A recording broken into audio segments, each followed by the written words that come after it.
Good morning. I'm Tom Conkle, a cybersecurity engineer with Optic Cyber Solutions. Optic Cyber Solutions is a registered practitioner organization, or an RPO, within the CMMC ecosystem. And that means we help organizations prepare for CMMC assessments.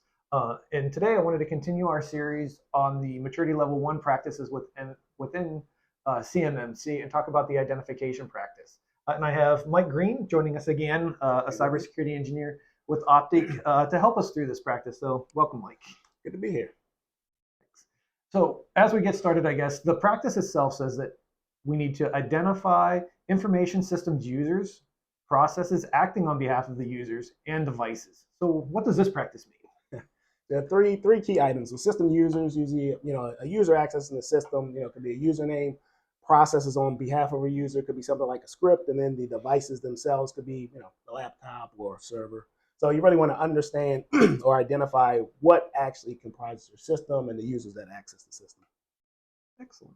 So with that, as we're helping them understand who those users are, what are some of the key considerations or the things that organizations need to keep in mind as they're implementing this practice?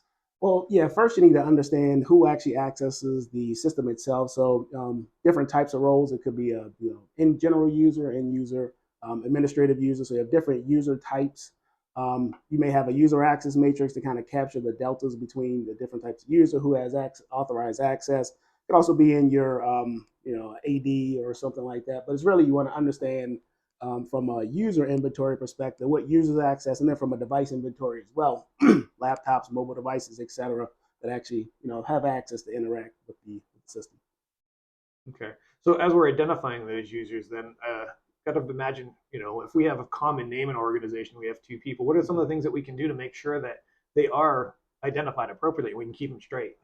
Yeah, well, I guess that comes on the front end as well, when you're kind of actually proofing identities. So, from INA perspective, you want to proof the identities, ensure the person is who they say you are from the front end.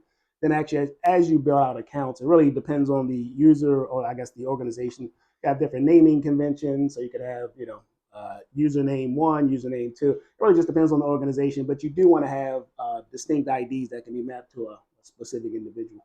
So unique IDs for both the users and the systems, and so we can keep the devices separate. Yeah, for systems, systems can be identified several ways. Could be IP address, but those can change depending on the protocol. You can have MAC address, other identified certificates to kind of show that delta. That's also a naming convention there. So yeah, but ultimately you want to be able to track in one-for-one both users and devices on the network.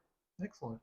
Well, with that then, I guess, are there any other key considerations or things we should keep in mind as we're implementing this practice? Yeah, so this specific practice does relate to one of the ones we talked about in the previous video is on access control. I believe it's 3.1.1, which talks about providing specific authorized access to the systems, devices, etc. So in this case, or for this practice, you're actually identifying the users that will later be authorized based on your authorization process to have access to the system itself. Excellent. So thank you for joining us and sharing your experience with that. And then with that, of course, if you have any additional questions on this or any of the other practices or need assistance in implementing them, feel free to reach out to Optic. We'd be happy to help. Thanks for joining me today as we walk through the CMMC Maturity Level 1 practices. As always, please feel free to reach out if you have any questions or you'd like assistance in implementing the CMMC practices. We'd love to help you on your CMMC journey. So feel free to reach at info@opticcyber.com, and thanks for watching.